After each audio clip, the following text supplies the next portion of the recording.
আসবে। সব বুদ্ধিজীবীর মধ্যে সবচেয়ে বড় বুদ্ধিজীবীর নাম কি? মিস্টার ইবলিস, শয়তান। এটা হচ্ছে সবচেয়ে বড় বুদ্ধিজীবী। আর যত জ্ঞানী এসেছিলেন, সব জ্ঞানের মধ্যে বেশি জ্ঞানের অধিকারী কে ছিলেন? হযরত আদম আলাইহিস সালাম। এই জন্য বুদ্ধির আশ্রয় নিয়েছে শয়তান। শয়তান সহ সবাইকে আল্লাহ পাক বলেন উসজুদু লি আদম, আদমকে সিজদা দাও। সবাই সিজদা দিল, ফাসাজাদু ইল্লা ইবলিস, ইবলিস সিজদা দিল না। শয়তানকে বলল, শয়তান কেন সিজদা দিলি না? তোকে কে নিষেধ করলো? আবা ওয়াস্তাকবারা ওয়া কানা মিনাল কাফিরিন। শয়তান বুদ্ধির আশ্রয় নিয়ে একটা বুদ্ধি দেখাইছে, আল্লাহ খলাকতানি মিন নারিউ ওয়া খলাকতাহু মিন তিন, আমাকে সৃষ্টি করছেন আগুন থেকে, আগুন উপরের দিকে, আর আদমকে সৃষ্টি করছেন মাটির থেকে, মাটি নিচের দিকে। সুতরাং এই আদমের সামনে আমাকে সেজদা করতে বলা মোস্ট অ্যান্ড সায়েন্টিফিক, এইটা অযৌক্তিক একটি বক্তব্য। বুদ্ধির আশ্রয় নিচ্ছে। আল্লাহ বলেন ইন্নাকা রাজিম, তুই বিতাড়িত মরদুদ, তুই শয়তান, তোর জীবনের সব আমল আমি হাবিতাত আমালুহুম, তোর জীবনের সব আমল আমি বরবাদ করে দিলাম। এবার আসেন, হযরত আদম আলাইহিস সালামকে আল্লাহ পাক জিজ্ঞাসা করছেন। আদম আলাইহিস সালাম জান্নাতে একটা ভুল করছিলেন, শুনছেন? এই ভুল করার কারণে হযরত আদম আলাইহিস সালাম বুদ্ধির আশ্রয় না নিয়ে জ্ঞানের আশ্রয় নিয়েছেন। দুনিয়ায় এসে বুঝতে পারলেন আমার ভুল হয়ে গেছে। তিনি বললেন রব্বানা যালামনা আনফুসানা ওয়া ইল্লাম তাগফির লানা, বলেন ওয়া তারহামনা লানাকুনান্না মিনাল খাসিরিন। আল্লাহ আমি ভুল করে বসছি, আপনি আমাকে মাফ করেন। শুধু মাফ করলেই হবে না, অতার হামনা, রহম করেন। আপনি যদি মাফ না করেন, রহম যদি না করেন, লানাকুনান্না মিনাল খাসিরিন, আমি হব ক্ষতিগ্রস্ত। আল্লাহ পাক আদমকে মাফ করছেন কি করেন নাই? আল্লাহ পাক বলেন ওয়া আল্লামা আদামাল আসমাআ কুল্লাহা, আমি আদমকে জ্ঞান দিয়েছিলাম, বুদ্ধি দিয়েছি। এই কথা বলছে আল্লাহ, জ্ঞানের কথা বলছে। ওয়া আতাইনা লুকমানাল হিকমাতা, আমি লোকমানকে জ্ঞান দিয়েছিলাম। ওয়া আতাইনা দাউদা ওয়া সুলাইমানা ইলমা, আমি দাউদ এবং সুলাইমানকে ইলম দিয়েছিলাম, জ্ঞান দিয়েছিলাম। ইব্রাহিম আলাইহিস সালাম তার বাবাকে বলছে আমার কাছে এমন জ্ঞান আসে যেই জ্ঞান আসমান থেকে আসে, আপনি যদি আমার কথা মেনে চলেন আমি আপনাকে সোজা সরল পথ দেখায়া দিব। সুবহানাল্লাহ। এই জন্য জ্ঞানের কাছে আশ্রয় নিতে হবে। কার কাছে? বুদ্ধির কাছে আশ্রয় নিলে তো পরকাল বুঝে আসবে না, জ্ঞানের কাছে আশ্রয় নিতে হবে। জ্ঞান আল্লাহ প্রদত্ত একটি বিদ্যা, একটি নূর। আল্লাহ পাক আমাদেরকে জ্ঞান দান করেন।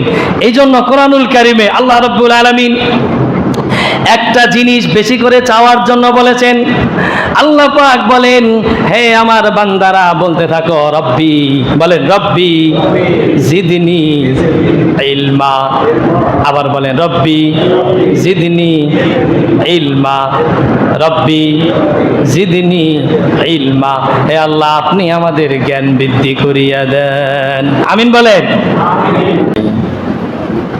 أستغفر الله الذي لا إله إلا هو الحي القيوم وأتوب إليه. إن الحمد لله والصلاة والسلام على من لا نبي بعده.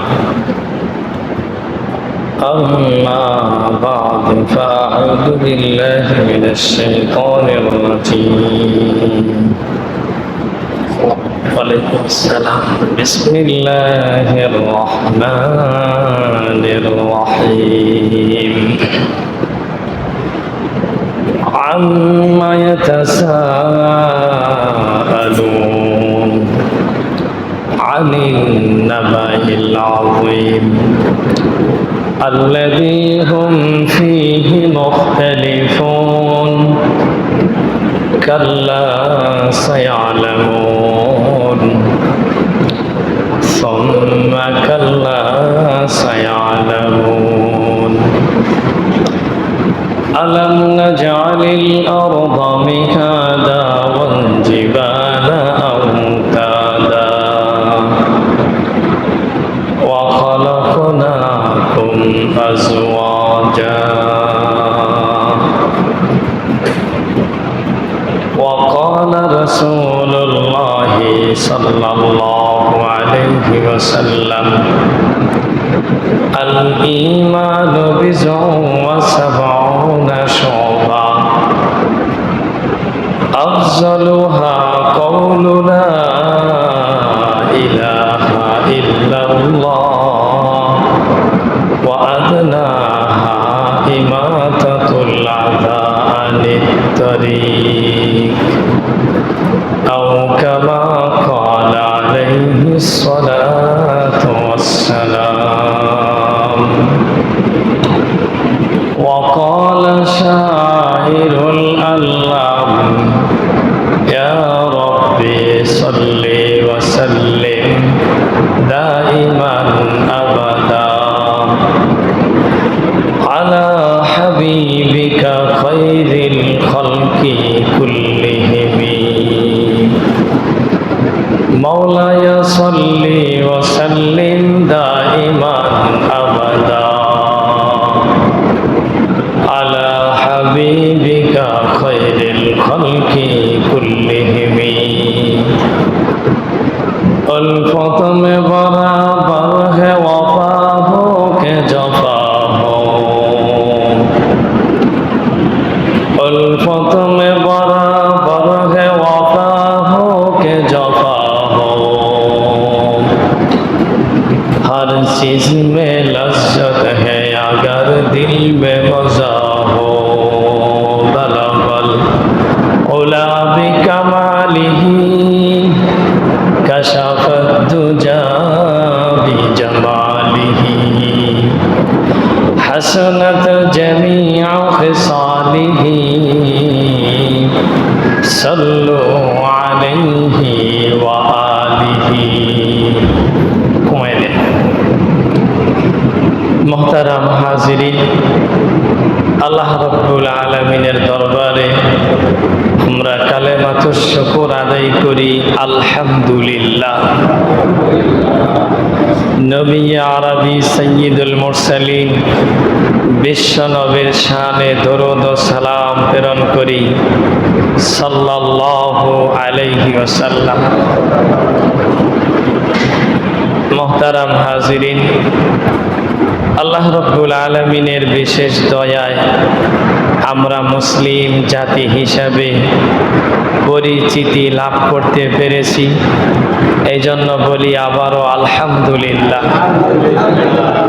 আল্লাহ পাক আমাদের প্রতি একের পর এক কত রহম দয়া অনুগ্রহ করেছেন, এটা হিসাব করলে নাফিদাত কালিমাতুল্লাহ।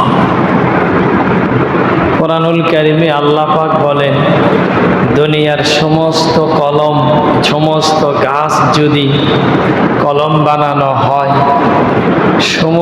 সমস্ত সমুদ্রের পানিগুলো যদি কালি বানানো হয়, আটলান্টিক মহাসাগর, প্রশান্ত মহাসাগর, আরব সাগর, ভারত সাগর, আরো যত বঙ্গোপসাগর সহ যত সাগর আছে জানা অজানা, সমস্ত সাগরের পানি যদি কালি বানানো হয়, এই কালি দিয়ে যদি আল্লাহ রাব্বুল আলামিনের নিয়ামতগুলো লেখা হয়, এক সময় এই কলম শেষ হয়ে যাবে, কালি শেষ হয়ে যাবে, কিন্তু আল্লাহর নিয়ামত লেখে শেষ করা যাবে না।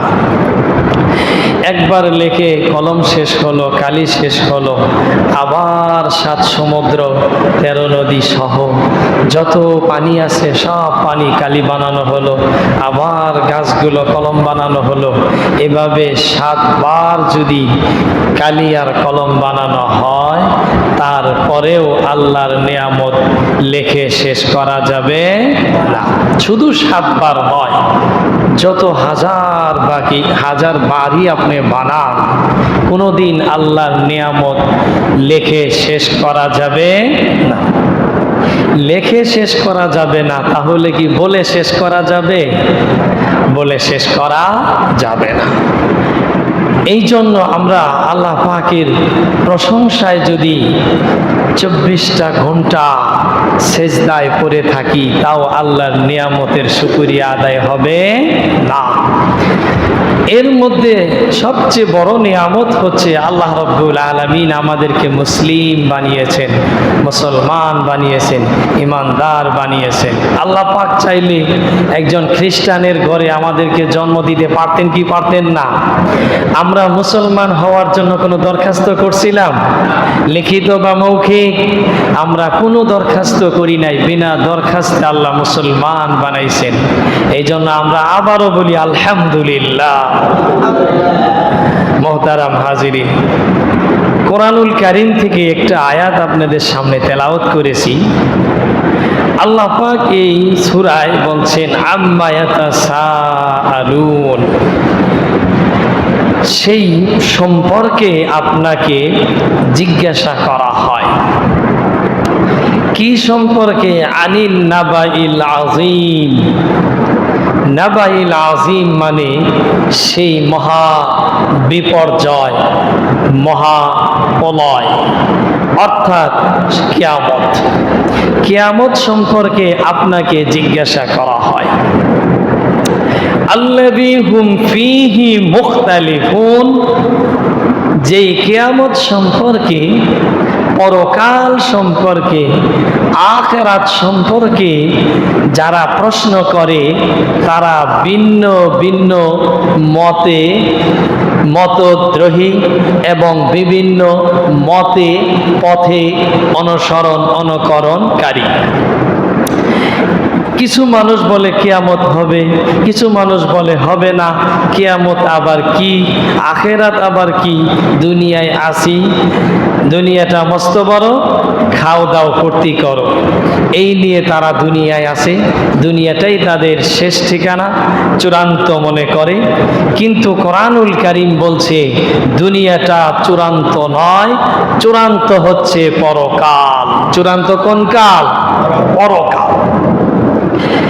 সেই পরকাল সম্পর্কেই আজকে ইনশাআল্লাহ আলোচনা হবে। কাল্লা সায়ালামুন, যতই মতানক্য করুক না কেন, কখনোই হতে পারে না যারা বলছে কিয়ামত হবে না তাদের কথা সঠিক। কখনোই হতে পারে না, তাদের কথা সব সময় ভুল। কাল্লা সায়ালামুন, অচিরেই তারা জানতে পারবে। সুম্মা কাল্লা সায়ালামুন, আবারও বলছি অচিরেই তারা জানতে পারবে। এই আয়াত, এ সূরা কেন পড়লাম আপনাদের সামনে? আমরা কয়েক সপ্তাহ যাবৎ ঈমানে মুফাসসালের আলোচনা করতেছিলাম। ঈমানে মুফাসসালে 7টি বিষয়ের উপরে ঈমান আনতে হয়, কথাগুলো বলতেছিলাম, আপনাদের হয়তো মনে আছে। 7টি বিষয়ের প্রথম যে বিষয়, এগুলো আমরা আলোচনা করছি। আজকে আমরা পরকাল সম্পর্কে, আখিরাত সম্পর্কে কিছু কথা বলার চেষ্টা করব, আল্লাহ পাক যদি তৌফিক দেন ইনশাআল্লাহ। আল্লাহ রাব্বুল আলামিন কোরআনুল কারীমে পরকাল সম্পর্কে বলছেন। মুহাদ্দিসিনে কেরাম, মুফাসসিরিনে কেরাম তারা ঈমানে মুফাসসালের মধ্যে কিছু বিষয় তুলে ধরছেন। সে বিষয়গুলো আমরা একসাথে যে উচ্চারণ করি এটাকে বলা হয় ঈমানে মুফাসসাল। ঈমানে মুফাসসালের 1 নম্বর অধ্যায় হচ্ছে আমানতু বিল্লাহ, আল্লাহর প্রতি ঈমান। 2 নম্বর অমালাইকাতিহি, ফেরেশতাগণের প্রতি ঈমান। 3 নম্বর ওয়াকুতুবিহি, আসমানি কিতাব সমূহের প্রতি ঈমান। 4 নম্বর বিষয় হচ্ছে অরুসুলিহি, আল্লাহ রাব্বুল আলামিনের পক্ষ থেকে প্রেরিত নবী রাসূলগণের প্রতি ঈমান। 5 নম্বর বিষয় হচ্ছে ওয়াল ইয়াউমিল আখিরি, আখিরাতের প্রতি ঈমান। আখিরাতের প্রতি ঈমান, এটা কাফেররা নবী করিম সাল্লাল্লাহু আলাইহি ওয়াসাল্লামের তিনটি বিষয়ের উপরে দুটি বিষয়ের ব্যাপারে তারা ছিল সন্দেহাতীত, সন্দেহপূর্ণ, আর একটা বিষয়ে তারা ঝেড়ে পরিষ্কার দ্ব্যর্থহীন কণ্ঠে তারা অস্বীকার করে বসেছে। তিনটি বিষয়ের এক নম্বর হচ্ছে আল্লাহর প্রতি ঈমানের বিষয়। কাফেররা একথা বিশ্বাস করে, মানে যে আল্লাহ বলতে একজন আছে, কিন্তু ওদের বিশ্বাস হলো সাধারণ একটা দেশ চালাতে প্রধানমন্ত্রী লাগে, এরপরে মন্ত্রী পরিষদ লাগে, এমপি লাগে, উপজেলা মেয়র লাগে, চেয়ারম্যান লাগে, এরপরে মেম্বার লাগে। ঠিক সারা দুনিয়া চালাইতেও আল্লাহর অনেক এমপি মন্ত্রীর প্রয়োজন আছে। এই এমপি মন্ত্রীর প্রয়োজন আছে, এটাকেই বলা হয় শিরক, এটাকেই বলা হয় মুশরিক। যারা এই কাজটা করে এবং মানে তাদেরকে বলা হয় মুশরিক। কাফেররা আল্লাহ আছে এটা বিশ্বাস করত, বৃষ্টি আল্লাহ দেয় এটা বিশ্বাস করে, হায়াতের মালিক আল্লাহ এটা বিশ্বাস করে, মৌতের মালিক আল্লাহ এটা বিশ্বাস করে, এরপরে খাদ্য সামগ্রী সব কিছু আল্লাহর পক্ষ থেকে হয় এটা বিশ্বাস করে। সাথে এটাও বিশ্বাস করে দেব দেবীরা হচ্ছে আল্লাহর সাহায্যকারী। বলেন নাউজুবিল্লাহ। এই জন্য এ ব্যাপারে তারা সন্দেহের মধ্যে আছে। দুই নম্বর বিষয় হচ্ছে রাসূলের প্রতি ঈমান। এ ব্যাপারেও তাদের কিছুটা সন্দেহ আছে।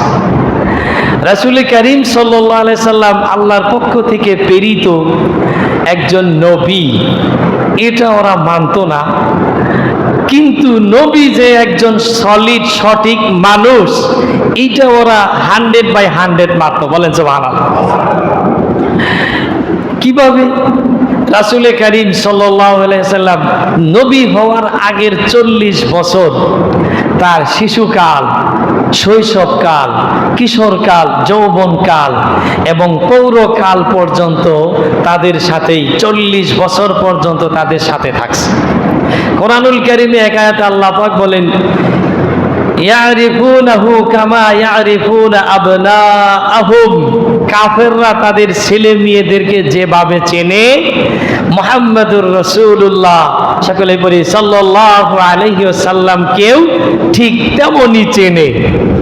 এই জন্য কাফেররা খুব আশ্চর্য হতো, আমরা যাকে নবী হিসেবে মানি না, অথচ এই লোকটা 40 বছরের মধ্যে একটা মিথ্যা কথাও বলে নাই। সুবহানাল্লাহ। শুধু 40 বছর নয়, তার 63 বছর জীবনে একটা মিথ্যা কথা বলেন নাই। এটা হচ্ছে নবীর চরিত্র। সুবহানাল্লাহ। এই কাফেররা নবীর রিসালাত সম্পর্কে কিছুটা সন্দেহ পোষণ করেছে। তারা দ্বিধাদ্বন্দ্বে পড়ে গেছে যে এত ভালো মানুষ, তার দাবি সত্যও হতে পারে আবার মিথ্যাও হতে পারে। কিন্তু তারা যেটা এক মুঠে এক বাক্যে অস্বীকার করেছে সেটা হচ্ছে কিয়ামত, আখিরাতকে তারা অস্বীকার করেছে। আল্লাহ রাব্বুল আলামিন এদেরকে বুঝানোর জন্য বলছে, তোমরা বোঝো না, তোমাদেরকে আমি বুঝাই। আল্লাহ পাক যুক্তি দিয়ে খুব সুন্দর করে বলছে, আল্লাহুল্লাযী আরসালার রিয়াহা ফাতুসিরু সাহাবান ফাসুকনাহু ইলা বালাদিন মাইয়িতিন ফাআনজালনাহু। আল্লাহ রাব্বুল আলামিন সূরা ফাতিরের 9 নম্বর আয়াতে বলেন, আল্লাহ রাব্বুল আলামিন এমন এক স্রষ্টা, তিনি আসমান থেকে, তিনি সমুদ্র থেকে এবং নদ নদী থেকে পানিগুলো আকাশে বাষ্পের মাধ্যমে আকাশে উঠায়। এরপরে এই পানিগুলো মেঘমালায় পরিণত করে, তারপরে এই পানিগুলো যে জায়গায় প্রয়োজন সেখানে নিয়ে বৃষ্টি নাজিল করেন। যেখানে পানির প্রয়োজন সেখানে বৃষ্টি হিসাবে আল্লাহ রাব্বুল আলামিন নাজিল করেন। যেখানে বৃষ্টি হয়, বৃষ্টি হওয়ার সাথে সাথে সেখানে জমিন, মরা জমিন তাজা হয়ে যায়। তাজা হওয়ার পরে সেখান থেকে আবার ঘাস গজায়। আল্লাহ পাক বলেন,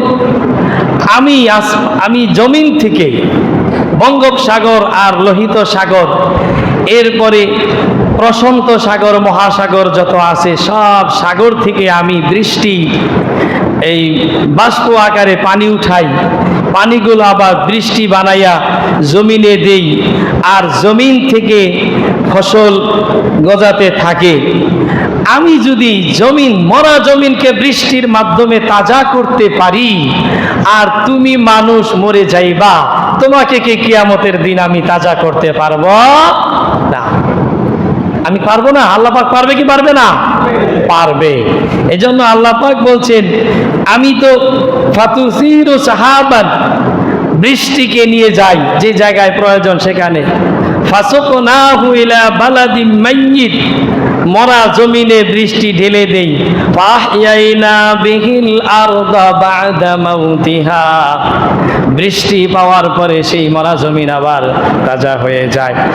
কাযালিকান নুশুর, আমি ঠিক এভাবেই তোমাদেরকে কিয়ামতের দিন আবার জীবিত করব। সুবহানাল্লাহ। আল্লাহ রাব্বুল আলামিন এভাবে একটা একটা করে যুক্তি দিয়ে খুব সুন্দর করে বুঝাইতেছেন। তারপরে আল্লাহ রাব্বুল আলামিন বলেন, আলাম ইয়াকুনু তুফাতাম মিন মানিয়্যিন ইউমনা সুম্মা কানা আলাকাতান ফাখালাকা ফাসাওয়া। তোমরা কি দেখো না, আলাম ইয়াকুনু তুফাতাম মিন মানিয়্যিন ইউমনা, তোমাদেরকে আমি তুচ্ছ নাপাক পানি থেকে সৃষ্টি করেছি। আল্লাহ রাব্বুল আলামিন আমাদেরকে সৃষ্টি করছেন কোন পানি থেকে? নাপাক পানি। কেমন নাপাক? পেশাবও নাপাক, ওই পানিও নাপাক। পেশাব করলে গোসল করতে হয় না, কিন্তু ওই পানি শরীর থেকে নির্গত হলে গোসল ফরজ হয়ে যায়, এমন চূড়ান্ত পর্যায়ের নাপাক। আল্লাহ পাক বলেন, আলাম ইয়াকুনু নুতফাতাম মিন মানিয়্যিন ইউমনা, আমি তোমাদেরকে তুচ্ছ নাপাক পানি থেকে সৃষ্টি করেছি। সুম্মা কানা আলাকাতান ফাখালাকা ফাসাওয়া, এই নাপাক পানি আমি তোমার মায়ের গর্ভে জমাট রক্তে রূপান্তরিত করেছি। এরপরে এই রক্তকে আমি আবার মাংস পিণ্ডে রূপান্তরিত করেছি, আবার এই মাংস পিণ্ডকে মানুষ রূপে দুনিয়ায় প্রেরণ করেছি, মানুষ হিসাবে পাঠাইছে। আল্লাহ রাব্বুল আলামিন বলেন, ফাজাআলা মিনহু যাওজাইনিদ যাকারা ওয়াল উনসা, এই পানির মাধ্যমে আমি নারী সৃষ্টি করেছি, পুরুষ সৃষ্টি করেছি। আলাইসা যালিকা বিকাদিরিন আলা আন ইউহইয়াল মাউতা। সুবহানাল্লাহ। আল্লাহ পাক বলে, আলাইসা যালিক, আমি যদি তোমাকে নাপাক পানি থেকে সৃষ্টি করতে পারি, কিয়ামতে আমি কি তোমাকে নতুন করে আর বানাতে পারবো না? আলা আইয়ুহইয়াল মাউতা, আমি কি মুর্দাকে জিন্দা করতে পারবো না? আল্লাহ পাক প্রশ্ন করছেন, আপনারা বলেন অবশ্যই পারবে, অবশ্যই পারবে। আল্লাহ রাব্বুল আলামিন অবশ্যই জিন্দা করতে পারবেন। এরপরে কোরআনুল কারীমে সূরা হজ্জের ভিতরে আল্লাহ রাব্বুল আলামিন বলেন, ইয়া আইয়ুহান নাসু তাকু রাব্বাকুম ইন্না জালজালাতাস সাআতি শাইউন আযীম। এই আয়াতে আল্লাহ রাব্বুল আলামিন বলেন, হে মানুষ সকল, দেখো তোমরা চিন্তা করে, ইয়া আইয়ুহান নাস, হে মানুষ সকল, ইন কুনতুম ফি রাইবিন, তোমরা যদি কিয়ামতের ব্যাপারে সন্দেহ করো, মিনাল বাসি, ফা ইন্না খলাকনাকুম মিন তুরাব, আমি তোমাদেরকে মাটির নির্যাস থেকে সৃষ্টি করেছি। আল্লাহ রাব্বুল আলামিন আমাদেরকে কিসের থেকে সৃষ্টি করছেন? মাটির নির্যাস থেকে। মানুষ সৃষ্টির ধাপ বলতেছেন, এরপরে কিয়ামত সম্পর্কে বলবেন। মিন তুরাবিন তুম্মা মিন নুতফা, আমি প্রথমে মাটির নির্যাস থেকে নাপাক পানিতে রূপান্তরিত করলাম। সুম্মা মিন আলাকাতিন, এরপরে জমাট রক্ত। সুম্মা মিন মুদগাতিন মুখাল্লাকা, এরপরে তোমাদেরকে একটা পূর্ণাঙ্গ গোশত রূপে অর্থাৎ মাংসপিণ্ডে রূপান্তরিত করলাম। অগয়রা মুখাল্লাকাতিন, এবং কিছু সৃষ্টির মধ্যে মানব জাতির মধ্যে কিছু মানব তো এমন আছে অপূর্ণাঙ্গ। আল্লাহ পাক বলেন পূর্ণাঙ্গ মানুষ বানাইলাম, আবার কিছু মানুষকে অপূর্ণাঙ্গ বানাইলাম। আল্লাহ পাক পারেন একই মায়ের গর্ভে একজন সন্তান পূর্ণাঙ্গ আর একজন অপূর্ণাঙ্গ, বিকলাঙ্গ, প্রতিবন্ধী আছে না নাই? আছে। আল্লাহ পাক বলেন লিনুবাইয়িনা লাকুম, কেন একজনকে প্রতিবন্ধী আর একজনকে সুস্থ বানাইলাম? আমি এই বিষয়টা পরিষ্কার করার জন্যে যে আল্লাহ রাব্বুল আলামিন তিনি সব পারেন। ওয়াহুয়া আলা কুল্লি শাইইন কদির, তিনি সব পারেন। সুবহানাল্লাহ। তারপরে আল্লাহ পাক বলেন ওয়ানুকিরু ফিল আরহামি মা নাশাউ ইলা আজালিম মুসাম্মা, আমি তোমার জন্য নির্দিষ্ট একটা সময় নির্ধারণ করে দিলাম, হায়াত দিলাম। সুম্মা নুখরিজুকুম তিফলান, এরপরে আমি তোমাকে বাচ্চা হিসেবে দুনিয়ায় পাঠাইলাম। আমরা যখন দুনিয়ায় বাচ্চা হিসেবে আসলাম, হাত ছিল ধরতে পারতাম না, মুখ ছিল কথা বলতে পারতাম না, পা ছিল হাঁটতে পারতাম না। আল্লাহ পাক বলেন তোমাদেরকে বাচ্চা হিসেবে দুনিয়ায় পাঠাইলাম। সুম্মা লিতাবলুগু আশুদ্দাকুম, এরপরে আমি তোমাদেরকে আবার যুবক বানাইলাম। সুবহানাল্লাহ বলবেন না? আল্লাহ পাক বলেন আমি তোমাদেরকে বাচ্চা হিসেবে পাঠাইলাম, এরপরে লালন করে পালন করে খাদ্য সামগ্রী, আলো বাতাস ফরফরাস যেখানে যা লাগে সব কিছু দিয়ে তোমাদেরকে পূর্ণ মানুষ হিসাবে রূপান্তরিত করলাম। বাচ্চাদেরকে যুবক বানায় কে? যারা বলেন কে?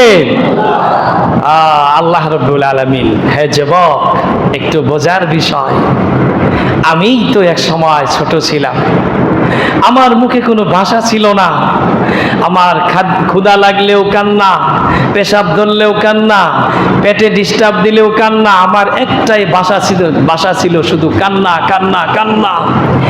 এই একটা ভাষা দিয়ে আমার সব প্রয়োজন পূরণ করতেন কে? আল্লাহ। জোরে বলেন কে? আল্লাহ। এরপরে আপনাকে যুবক বানাইছেন কে? হ্যাঁ যুবক, একটু চিন্তা করার বিষয়। সপ্তাহে শুধু শুক্রবারে নামাজ পড়তে আসেন, যে আল্লাহ আপনাকে শিশু থেকে বড় পর্যন্ত নিয়ে আসলেন, যুবক পর্যন্ত বানাইলেন। একজন যুবকের কাছে তার মায়ের সময় আছে, বাপের সময় আছে, বন্ধুর সময় আছে, গার্লফ্রেন্ডের সময় আছে, কিন্তু আল্লাহ রাব্বুল আলামিনের কোনো সময় নাই। কথা কি বেশি বললাম? যুবক, তোমার সময়ে ফেসবুক ভাগ পায়, তোমার সময়ে ইউটিউব ভাগ পায়, তোমার সময়ে রাজনীতি ভাগ পায়, তোমার সময়ে নেতা কর্মী ভাগ পায়, তোমার সময়ে আমার আল্লাহ রাব্বুল আলামিন ভাগ পায় না কেন? যিনি সময় দিয়েছেন তাকে সময় দাও না কেন? তুমি তোমার গার্লফ্রেন্ডের সাথে সময় দাও, কিন্তু যিনি সময়ের দাতা তাকে 5 ওয়াক্ত নামাজে এসে হাজিরা দিতে পারো না। তারপরে আল্লাহ রাব্বুল আলামিন বলেন অমিনকুম মান ইউতাওয়াফা ওয়া মিনকুম মান ইউরাদ্দু ইলা আরযালিল উমর। এই যুবক বানানোর পরে কিছু মানুষ অল্প বয়সে মারা যায়, আবার কিছু মানুষ আরযালিল উমর একদম বার্ধক্যে পৌঁছে যায়। মানুষ বুড়া হয় কি হয় না? মানুষ যে বুড়া হয় কথা কোরআনে আছে না নাই?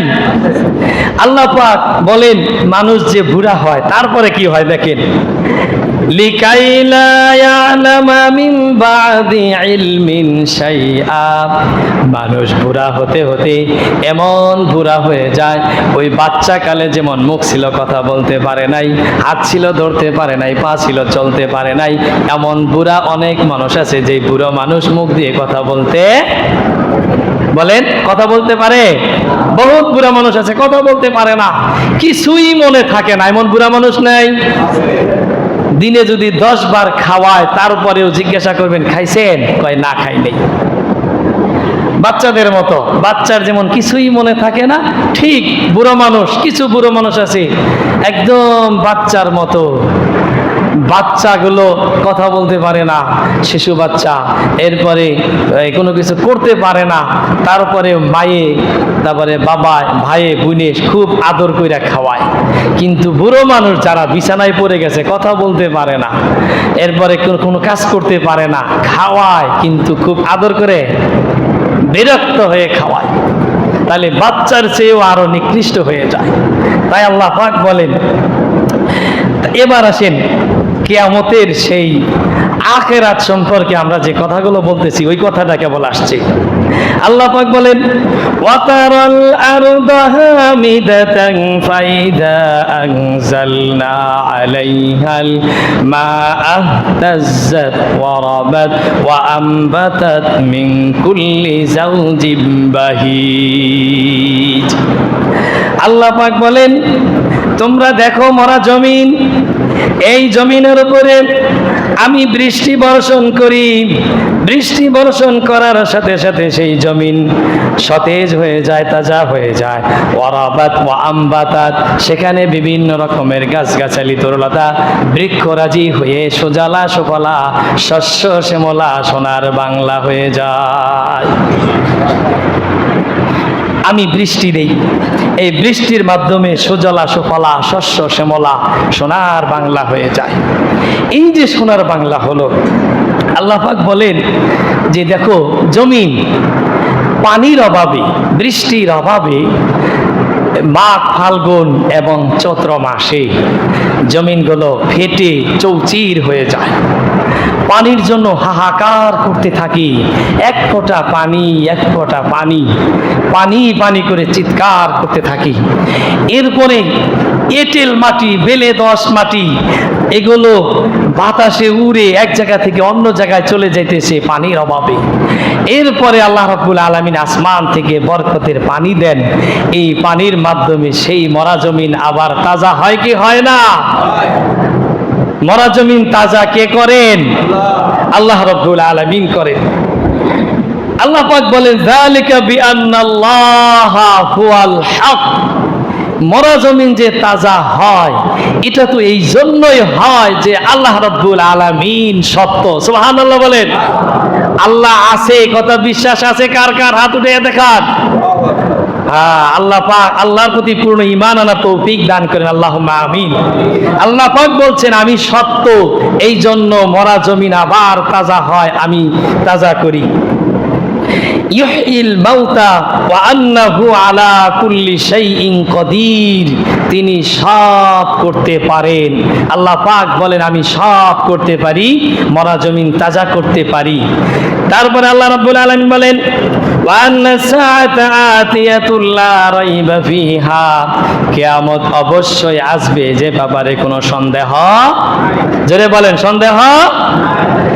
একটা কথা শুনেন, আমাদের দেশে এই বঙ্গোপসাগর, এরপরে আরো যত সাগর টাগর আছে, সাগরের উপকূল, কক্সবাজার, পতেঙ্গা, এরপরে সেন্ট মার্টিন, এরপরে আরো 2-4টা বলে কুতুবখালী, এরপরে হলো কি বলে বাঁশখালী, যাই হোক এই সমস্ত এলাকায় এই আপনার আবহাওয়ার অফিস আছে। এরা এই আবহাওয়ার ভাবসাব বুঝে একটা সিগন্যাল দেয়, সতর্ক বাণী দেয়। এই সতর্ক বাণীর মধ্যে বলে আগামীকাল 280 স্পিডে জলোচ্ছ্বাস বা টর্নেড হতে, জোরে বলেন হতে, এরা 50-50 বলে, হতেও পারে, নাও হতে পারে। এই মির্জাপুর, টাঙ্গাইল, অমুক জায়গায় এই ঘূর্ণিঝড়, তারপরে কি বলে সত্যপ্রবাহ, এরপরে নিম্নচাপ আগামী 3 দিন থাকতে পারে, এই জাতীয় কথা বলে। বলে কি বলে না? শোনেন নাই কোনোদিন? এই যাবৎ কোনো আবহাওয়ার ওই কম্পেসার থেকে এবং কি বলে ওইটা মিটার যেখানে গবেষণা করে, ওরা কোনোদিন বলে নাই আগামীকাল 280 স্পিডে জলোচ্ছ্বাস হবেই হবে। বলছে হবে? এ কথা বলছে? এ কথা বলে নাই। হতেও পারে, নাও হতে পারে। কিন্তু আখিরাতের কোনো বিষয় কি হলেও হতে পারে? বলেন, হলেও হতে পারে। কিয়ামত হলেও হতে পারে, এমনটি কোন জায়গায় আছে? শুনছেন কোনদিন? জান্নাত থাকলেও থাকতে পারে, শুনছেন কোনদিন? জাহান্নাম থাকলেও থাকতে পারে, শুনছেন কোনদিন? হ্যাঁ, আল্লাহ পাক বলছেন আনওয়ান্না সাআতা আতিয়াতুল লা রাইবা ফিহা। সুবহানাল্লাহ বলে। কিয়ামত হবেই হবে, কোনো সন্দেহ। ওয়া আন্নাল্লাহা ইয়াবআসু মান ফিল কুবুর। আল্লাহ পাক বলেন সেই কিয়ামতের দিন কবরবাসী সকলকেই উপস্থিত করা হবে, সকলকেই উপস্থিত করা হবে। কোরআনুল কারীমে অন্য জায়গায় আল্লাহ পাক বলেন ইদা সামাউন ফাতারাত, আসমান বিদীর্ণ হয়ে পড়বে। ওয়াইদাল কাওয়াকিবুন তাসারাত, তারকাগুলো ছিটকে পড়ে যাবে। ওয়াইদাল কুবুর বুসিরাত, এবং কবরের যারা আছে সকলেই আল্লাহ রাব্বুল আলামিনের কাছে উপস্থিত হবে। ওয়াইদাল বিহারু ফুজ্জিরাত, পাহাড়গুলো এই ওয়াইদাল বিহার ফুজ্জিরাত, সমুদ্র সাগর নদ নদীগুলো তার উত্তাল তরঙ্গমালা ছিটকে দিবে, উস্কে পড়ে যাবে। আল্লাহ পাক বলেন ওয়াইদাল কুবুর বুসিরাত, সমস্ত কবরবাসী উঠে আসবে। কোরআনুল কারীমে আল্লাহ পাক এক আয়াতে বলছেন কান্নাহু জারাদুম মুনতাশির। আপনারা নদী অঞ্চলে যারা বসবাস করেন তারা দেখছেন এই যে বৈশাখ মাস, বৈশাখ মাসের শেষের দিকে যখন নদীতে নতুন পানি আসা শুরু করে, পানি আসা শুরু করলে এই পানি আস্তে আস্তে আসতে থাকে আর বিভিন্ন জায়গা থেকে কিছু কীট পতঙ্গ বের হয়ে উড়তে থাকে। দেখছেন কোনোদিন? দেখেন নাই? কীট পতঙ্গ, বিভিন্ন পোকামাকড় ওই যে বিভিন্ন গর্ত থেকে বের হয়ে উঠতে থাকে। আল্লাহ পাক বলেন কান্নাহু জারাদুম মুনতাশির, কেমন যেন সেই নতুন পানির কারণে গর্ত থেকে যেমন বিভিন্ন পোকামাকড় বের হয়ে আসতেছে, ঠিক কবরবাসীরা কবর থেকে ছিটকে ছিটকে এবং বিভিন্ন জায়গা থেকে সব কবরবাসী এক জায়গায় হবে। এবার আসেন, আপনারা একটা প্রশ্ন করতে পারেন যে হুজুর, কিছু মানুষ তো রাস্তায় অ্যাক্সিডেন্ট হয়ে এমনভাবে মারা যায় হাড্ডি গুড্ডি কিছুই পাওয়া যায় না, এমন অ্যাক্সিডেন্ট হয় কি হয় না? রাস্তায় যখন চলবেন গাড়িতে দোয়া পড়ে উঠবেন। কোরআনুল কারীমে একটা দোয়া আছে, মুহাদ্দিসিনে কেরাম ওপেন চ্যালেঞ্জ করছে, এই দোয়া যদি কোনো ব্যক্তি পড়ে, গাড়ি যদি ভেঙ্গে চুরে চুরমার হয়ে যায়, এরপরেও যাত্রীর একটা পশম পর্যন্ত নষ্ট হবে না। সুবহানাল্লাহ বলে। এই দোয়া শিখে নেবেন, দোয়া আছে, শিখে নেবেন ইনশাআল্লাহ। আল্লাহ পাক শেখার তৌফিক দান করেন। আপনারা বলবেন যেই মানুষগুলো নদীতে ডুবে গেছে, কুমিরে খেয়ে ফেলছে, মাছে খেয়ে ফেলছে, যেই মানুষগুলো বাঘের পেটে, এরা তো কবরে নাই, তারা কিয়ামতের দিন আসবে কিভাবে? এখন আসেন, কবর কাকে বলে এটা আগে বুঝতে হবে। কবর হলো, সময় তো শেষ, বলবো কি কবর বলবো? কবর হলো এই দুনিয়া থেকে চূড়ান্ত আরেকটা জগৎ আছে, সেই জগতের নাম কি? আগে বলছি কিন্তু, পরকাল, হাসর। ওই হাসর পর্যন্ত যাওয়ার যত মাধ্যম আছে সব মাধ্যমকে বলা হয় কবর। ওই হাসর পর্যন্ত ওটা হচ্ছে চূড়ান্ত জায়গা। কিভাবে চূড়ান্ত জায়গা? আপনি বাংলাদেশ থেকে আমেরিকা গেছেন ইনকাম করার জন্যে, সৌদিতে গেছেন ইনকাম করার জন্যে, 10 বছর 20 বছর 30 বছর পরে হলেও আপনার মাতৃভূমি বাংলাদেশে ফিরে আসবেন কি আসবেন না? বলেন, কথা বলেন, আসবেন না? চেষ্টা করবেন নাগরিক হওয়ার। নাগরিকত্ব যদি না দেয় আপনি কি ওই দেশে থাকতে পারবেন? ম্যাচ শেষ হলে আসতে হবে কি হবে না? বাংলাদেশ বলেন, সারা পৃথিবী বলেন, আমরা মূলত ছিলাম কোথায়? ভুলে গেছেন? জান্নাতে। কোথায় ছিলাম? জান্নাতে। সেখান থেকে দুনিয়ায় আসছি, আমরা প্রবাসী জীবন কাটাইতেছি। এই জীবন আপনি চাইলেও শেষ হবে, না চাইলেও ম্যাচ শেষ হবে। আপনার কাটা একদিন ঘুরতে ঘুরতে লাল সিগন্যালের উপরে যাবেই যাবে। সেই দিন আপনাকে দুনিয়া ছাড়তেই হবে, সেই আসল বাড়িতে ফিরে যেতে হবে। আসল বাড়িতে ফিরে যাওয়ার মাঝখানে যে ব্যবস্থাপনা, এটাকেই বলা হয় কবর। আমাদের দেশে কিছু শিক্ষিত বুদ্ধিজীবী তারা বলে পরকাল এটা বুঝি টুজি না। কিছুদিন আগে আমি একটা নিউজ পাইছি, বাংলাদেশের খুব শিক্ষিত একজন, উনি বলছে কি এর আবার পরকাল? পরকাল আছে না, সুতরাং পরকাল আমি বিশ্বাস করি না। আমি মরে গেলে আমাকে তোমরা গোসল করায়ও না, দাপন টাপন করো না। তো উনি আমাকে মরার পরে আমাকেই করবা, মানে ডাক্তারদের ইয়ে দিবা, ওখানে তারা আমাকে কাটাছেড়া করে কিছু শিখবে। তো তার ওসিয়ত মতো তার জনগণ, তার আত্মীয় স্বজন মরার পরে সেখানে নিয়ে গেছে। তো ডাক্তার যারা মেডিকেল সায়েন্সে লেখাপড়া করে তারা খবর পাইছে এটা অমুকের লাশ। তারা বলছে আমরা আল্লাহ রাস্তায় মাপ চাই, আমরা এই লাশটা কাটাছেড়া করে কিছু শিখতে চাই না। আমরা এতে কিছু শিখে ডাক্তারি করলে যে রোগীগুলো বাঁচার সম্ভাবনা ছিল সেগুলো মারা যায়। সেখান থেকে ফিরে দেওয়া হয়েছে 2 দিন পর। এখন এই কপাল পোড়ার এমন কপাল পুড়ছে, এই লাশটা তো বাংলাদেশের কোনো কুকুরেও খাবে। বাংলাদেশের কুকুর এত শিক্ষিত না, 2 দিন আগের পচা গন্ধ লাশ খাবে। তারপরে তার কপালে কি চড়ছে ওগুলো আমি বলবো না, আমি নামটাম বলতেছি না। আমি বোঝাতে চাইতেছি তারা পরকাল বোঝে না। তারা পরকাল না বোঝার পিছনে কারণ হলো তারা আশ্রয় নিছে বুদ্ধির কাছে। কিসের কাছে? এদেরকে বলা হয় বুদ্ধিজীবী। বুদ্ধির চোটে মাথায় মাল নাই।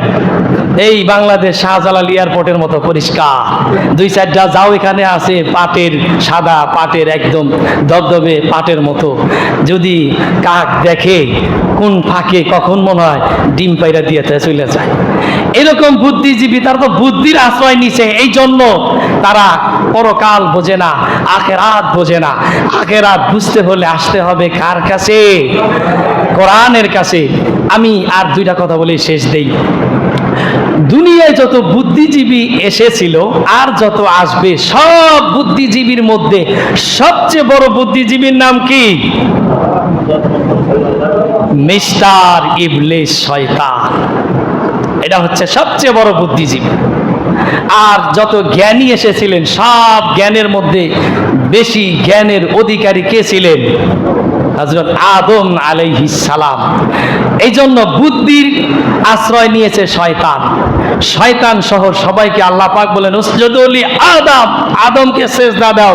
সবাই সিজদা দিল, ফাসাজাদু ইল্লা ইবলিস, ইবলিস সিজদা দিল না।